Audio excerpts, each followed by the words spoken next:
Alors, ces joints, donc ici, donc sur l'admission, on va avoir 8 joints ici à changer. Là, ils sont complètement morts, hein. Ils sont complètement HS, complètement carbonisés. Donc ça, c'est à changer. Ça, c'est la partie admission, hein. Donc, et puis un bon nettoyage, bien sûr. Et les fameux joints. Donc, voilà l'injecteur. Voilà l'injecteur complet. Voilà le premier injecteur, le premier joint. Cale anti-vibration. Ça, c'est une cale anti-vibration. Et surtout celui qui vient, donc, qui vient dans la réhausse de culasse. C'est-à-dire, ici, là, il faut le monter comme ça, dans le sens exactement de la réhausse de culasse. Exactement avec les gorges latérales. Et non pas comme ça. Nous, on l'a trouvé, les 4, comme ça. Ce qui veut dire que le joint est à moitié écrasé, remontée d'huile de partout. Et donc, résultat des courses, on avait une déperdition complète de puissance.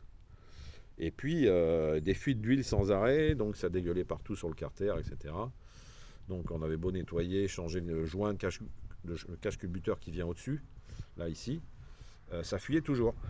Donc, il fallait remédier. Et donc, c'est ce qu'on est en train de faire. Voilà. Donc, je ne sais pas si on a un ancien joint écrasé. Hein, voilà un joint écrasé, mal monté. Du coup, l'huile remonte par ici. La partie qui est bouffée, là. L'huile remonte. Des remontées d'huile par là. Et ça remonte dans le puits d'injecteur. Et automatiquement, ça vient fuir en haut de la culasse. Et ça, c'est totalement proscrit. Donc, il y en a qui ont des CAP de mécaniciens spécialistes en roue de brouette. Hein, voilà.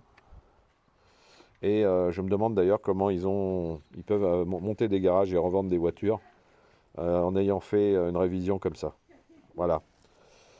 Donc la suite au prochain épisode où là on va sortir donc les 4 injecteurs ici et récupérer surtout, alors il y a une partie qui est un petit peu embêtante, c'est le fond, tout au fond, il y a un joint cuivre qui est au fond et qui n'est pas facile à retirer parce que s'il est trop écrasé, qui a été serré comme un bourrin. Résultat des courses, au fond, il y a un tout petit joint cuivre qu'on a ici,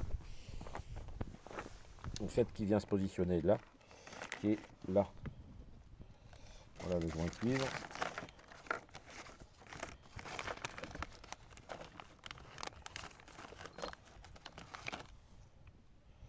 Voilà, ce petit joint là, s'il est trop écrasé, c'est pas facile à ressortir de la culasse.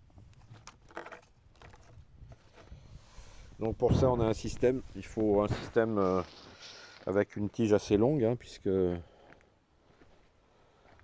c'est assez profond, pour récupérer le joint qui est coincé au fond. Donc voilà, la suite au prochain numéro.